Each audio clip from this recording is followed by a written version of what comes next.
आज बंदरों की रानी दो बच्चों को जन्म देती है, जिसमें से पहला बंदर बहुत छोटा और कमजोर होता है, लेकिन दूसरा बंदर उससे थोड़ा बड़ा और स्वस्थ होता है। लेकिन राजा का सेवक बताता है कि कमजोर बंदर दुनिया में पहले आया था, इसलिए वो सिंहासन का पहला उत्तराधिकारी है। और तभी एक बंदर चुड़ैल आती है। वो राजा को छोटे बंदर से छुटकारा दिलाने की सलाह देती है, क्योंकि अब वो एक अपशगुन है, और कहती है ये प्रकृति की गलती है और वानर उसे राजकुमार के रूप में कभी स्वीकार नहीं करेंगे। और रानी के होश में आने से पहले राजा अपने कमजोर बच्चे को दूर करने के लिए औलादमीर को सौंप देता है, जो उसका सेवक है। और जब रानी को होश आता है तो अपने बच्चे के बारे में पूछती है और राजा से वचन को कहती है कि वो उनका अच्छे से देखभाल करेगा। और रानी की मृत्यु हो जाती है। राजा वानिया को राजकुमार घोषित करता है, जो मजबूत और स्वस्थ है। और राजा का सेवक कमजोर बच्चे को भेड़िए के मुंह में फेंकने के लिए ऊपर जाता है और बच्चे को फेंक कर चला जाता है, लेकिन वो बच्चा एक बेल की लता पर अटक जाता है, जिससे वो भेड़िए के मुंह में नहीं जाता, लेकिन भेड़िया उसके हाथ में काट लेता है। ये देख एक दूसरा बंदर उसे भेड़िए से बचा लेता है और एक माँ बाप की तरह उसका ख्याल रखता है। समय बीतता है और वो बंदर अब बड़ा हो चुका है, जिसका नाम है एडवर्ड।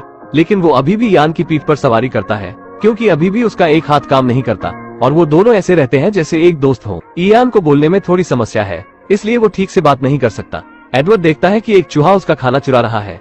वो उसे पकड़ने के लिए उसके पीछे भागता है, लेकिन एक हाथ से उसे पकड़ नहीं पाता। फिर वो पेड़ के रस का इस्तेमाल करके एक जाल बनाता है, जिससे वो चूहे को पकड़ सके। और तभी उन्हें एक आवाज सुनाई देती है। आवाज से उन्हें पता लगता है कि खेल की शुरुआत हो चुकी है। इस खेल में एक नारियल के फल को बॉल बनाकर बड़े जानवर की खोपड़ी में डालते हैं। जिसका बॉल उस खोपड़ी में गया, वो खेल का विजेता होता है। इयान जाने से मना करता है, क्योंकि इन दोनों वानरों के अन्य वानरों द्वारा भेदभाव किया जाता है। एडवर्ड किसी भी तरफ इयान को मना लेता है और दोनों खेल देखने चले जाते हैं। वानिया, जो राजा का बेटा है, वो इस खेल का पहला विजेता है, जिससे सभी वानर उसकी तारीफ करते हैं।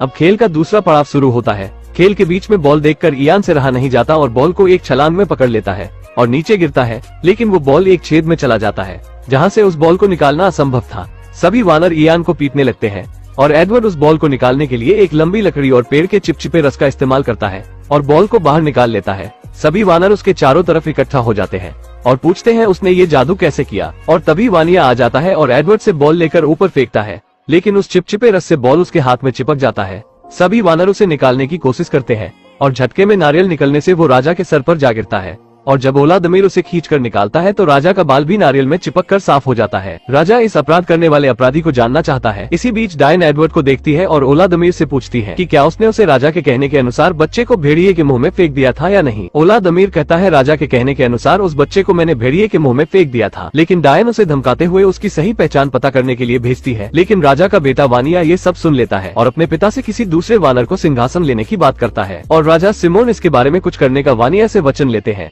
एडवर्ड और इयान कुछ बातें कर ही रहे होते हैं कि राजा के कहने के अनुसार दो बंदर एडवर्ड के पास आते हैं और कहते हैं, राजा ने आपको बुलाया है। उस बंदर को राजा के पास लाया जाता है। वो बंदर राजा के लिए पत्तों का ताज बनाता है। उसके बाद साफ पानी को आईने के रूप में राजा को उसका चेहरा दिखाता है, जिससे राजा पहली बार खुद को देखकर बहुत खुश होता है। उसके बाद वो बंदर एक झूला बनाता है सिंहासन के रूप में राजा के लिए और राजा को उसमें झुलाता है, जिससे राजा उस बंदर से बहुत प्रभावित होता है। लेकिन बंदरों की चुड़ैल से राजा की खुशी नहीं दिखा जाता और वो अपनी शैतानी शक्तियों से राजा के पास बहुत सारी मधुमक्खियां भेज देती है, जिससे राजा उस झूले से नीचे खाई में गिर जाता है और उसे बहुत चोट आ जाती है। लेकिन चुड़ैल बंदरिया उस बंदर पर राजा का हत्या का आरोप लगाती है और उस बंदर को भी नीचे फेंक दिया जाता है, जिससे उस बंदर को भी बहुत चोट आती है। बंदर नीचे से ऊपर नहीं आ सकता था, इसलिए वो रेगिस्तान की तरफ बढ़ता है और थोड़ा आगे जाने पे उसे दो शुतुरमुर्ग दिखते हैं। वो देखता है कि शुतुरमुर्ग के मुंह में अंगूर के गुच्छे हैं। उसे लेने के लिए वो बंदर दो पैरों पर खड़ा होने की कोशिश करता है और इसी तरह वो दो पैरों पर खड़ा होना सीख जाता है। थोड़ा आगे जाने पे उसे दो शुतुरमुर्ग दिखते हैं। वो देखता है कि शुतुरमुर्ग के मुंह में अंगूर के गुच्छे हैं। एडवर्ड उसे लेने के लिए दो पैरों पर खड़ा होने की कोशिश करता है और इसी तरह वो दो पैरों पर खड़ा होना सीख जाता है। लेकिन तभी एक भेड़ियों का झुंड उनकी तरफ बढ़ते हुए दिखाई देता है और उन तीनों को वहाँ से भागना पड़ता है। जीवन में पहली बार एडवर्ड भागता है, वो भी उल्टा। लेकिन शुतुरमुर्ग को सीधा भागता देख वो भी सीधा भागने लगता है। एडवर्ड ये देखकर बहुत खुश होता है कि वो अब काफी तेजी से आगे बढ़ सकता है। अब उसका एक हाथ उसके लिए कोई बाधा नहीं बनेगा और बाकी बंदर उसे दो पैरों पर दौड़ता देख काफी उत्तेजित होते हैं और वो तीनों गेंडों के झुंड से होकर आगे निकल जाते हैं। लेकिन गेंडे देखते हैं कि उनकी तरफ भेड़ियों का झुंड बढ़ रहा है, जिसके बाद वो भी वहाँ से भागने लगते हैं। लेकिन अब एडवर्ड के पीछे भेड़िए और भारी भरकम गेंडे पड़ चुके हैं। एडवर्ड रास्ते के अंत तक पहुँच जाता है। अब अगर वो वहाँ से नहीं हटा तो कुचला जाएगा। ये सब देख एक बाप से रहा नहीं जाता और राजा सिमोन उन गेंडों के सामने आकर उन्हें रोकने की कोशिश करते हैं, लेकिन वो देखते हैं कि एडवर्ड कुचलने वाला है। वो जल्दी से अपने बेटे के सामने आ जाते हैं, जिससे एडवर्ड तो बच जाता है, लेकिन राजा सिमोन बुरी तरह घायल हो जाते हैं। राजा सिमोन मरने से पहले एडवर्ड से कहते हैं कि मैं तुम्हारा पिता हूँ। एडवर्ड के पीछे भेड़ियों का झुंड पड़ चुका है, इसलिए वो अपनी जान बचाने के लिए भाग रहा है। शुतुरमुर्ग और एडवर्ड गेंडों के झुंड से होकर आगे निकल जाते हैं, लेकिन गेंडे देखते हैं कि उनकी तरफ भेड़ियों का झुंड तेजी से बढ़ रहा है, जिसके बाद वो भी वहाँ से भागने लगते हैं। लेकिन अब एडवर्ड के पीछे भेड़िए और भारी भरकम गेंडे पड़ चुके हैं। एडवर्ड रास्ते के अंत तक पहुँच जाता है। अगर अब वो वहाँ से नहीं हटा तो कुचला जाएगा। ये सब देख एक बाप से रहा नहीं जाता और राजा सिमोन उन गेंडों के सामने आकर उन्हें रोकने की कोशिश करते हैं, लेकिन वो देखते हैं कि एडवर्ड कुचलने वाला है, इसलिए वो अपने बेटे के सामने आ जाते हैं, जिससे एडवर्ड तो बच जाता है, लेकिन राजा सिमोन बुरी तरह घायल हो जाते हैं। राजा सिमोन मरने से पहले एडवर्ड से कहते हैं कि मैं तुम्हारा पिता हूँ और तुम्हारी माँ को आखिरी वचन दिया था कि मैं अपने बच्चों का ख्याल रखूंगा। वानिया जो एडवर्ड का भाई है वो राजा सिमोन का शरीर ले जाता है और एडवर्ड से कहता है कि उसे अपना भाई समझने का सोचना भी मत। वानिया को राजा का ताज पहनाकर उसे नया राजा घोषित किया जाता है और वानिया औलादुमीर को मंत्री पद से हटा देता है, जिसके बाद सरगई औलादुमीर की जगह लेता है और औलादुमीर को वानरों के झुंड और प्रजा से बाहर कर दिया जाता है। और तभी जंगल में एक तेज का बवंडर आता है। जंगल में एक तेज का तूफान आता है जो एडवर्ड को अपने अंदर खींच लेता है। जंगल के और भी जानवर उसी तूफान में फंसे हुए थे, पर एडवर्ड की नजर एक बंदरिया पर जाता है जो तूफान में अपने परिवार से बिछड़ जाती है, जिसका नाम है लूसी। एडवर्ड को उससे पहली नजर में प्यार हो जाता है, पर तभी एक लकड़ी एडवर्ड से आ टकराता है, जिससे वो तूफान से बाहर निकल जाता है। एडवर्ड लूसी को बचाने के लिए पेड़ से एक बेल को बांधता है और लूसी को जैसे तैसे बचा लेता है, पर जब बंदरिया की आंख खुलती है तो वो एडवर्ड पर हमला करने लगती है। तब एडवर्ड उसे बताता है कि मैंने तुम्हारी जान बचाई है। लूसी एडवर्ड को सूंघ कर देखती है, जिससे उसे एडवर्ड पर विश्वास हो जाता है। एडवर्ड उसे 2 पैरों पर चलना सिखाता है और लूसी को लेकर पहाड़ से निकलते हुए लावा के पास लेकर जाता है, जहाँ एडवर्ड एक लकड़ी में लावा से आग लगाता है और लूसी को पकड़ने के लिए कहता है, लेकिन लूसी को इससे दर्द होने लगता है। पर जब एडवर्ड देखता है कि इससे उजाला हो रहा है तो वो दोनों आग को लेकर अपने झुंड के पास जाते हैं, पर आग को देखकर सभी बंदर डरने लगते हैं। तो वानिया एडवर्ड से कहता है कि आग को लेकर यहाँ से चले जाओ, पर एडवर्ड उसे समझाता है कि आग से मेरी दोस्ती हो चुकी है, जिसकी मदद से हम अंधेरे में देख सकते हैं। मगर गलती से एडवर्ड एक छोटा पेड़ जला देता है, लेकिन सारे बंदर उसे मारने लगते हैं।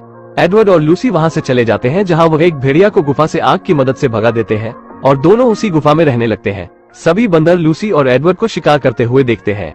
अब तो एडवर्ड भेड़िए को नियंत्रण करना सीख भी लिया है। सभी वानर उस पुश्तैनी पेड़ को और अपने राजा वानिया को छोड़ देते हैं, क्योंकि वो और अधिक भूखे नहीं रह सकते। डायन वानरों को डराने के लिए पेड़ की आत्मा को बुलाती है। तभी एक बंदर पेड़ से आने वाली आवाज का पता लगाने के लिए आवाज का पीछा करता है और उसे पता चलता है कि पेड़ की कोई आत्मा नहीं, और उसे पता चलता है कि यह सब डायन का किया धरा है। डायन उसे मारने के लिए दौड़ाती है, लेकिन सभी वानरों को पता चल गया है बंदरिया डायन का सब कुछ किया धरा है। वो वानरों को मारना चाहती है। सभी उस पेड़ को छोड़कर एडवर्ड के पास गुफा में रहने के लिए चले जाते हैं, लेकिन लूसी सभी वानर को अंदर नहीं आने देती है, क्योंकि वो लोग एडवर्ड के साथ बुरा ही किए थे। लेकिन सभी बंदर एडवर्ड और लूसी से कहते हैं कि वो खाना खाकर चले जाएंगे, लेकिन वह नहीं जाते और सारी रात गुफा में मनोरंजन करते हैं। वो लोग भी एडवर्ड और लूसी के साथ रहने लगते हैं और एक अपना गांव बनाते हैं। और लूसी एडवर्ड अब शादीशुदा है। कुछ दिन बाद उनका एक बच्चा भी होने वाला था। एडवर्ड कहता है अगर हमारा पुत्र हुआ तो उसका नाम इयान होगा। और सारे वानर पुश्तैनी पेड़ को छोड़कर चले गए।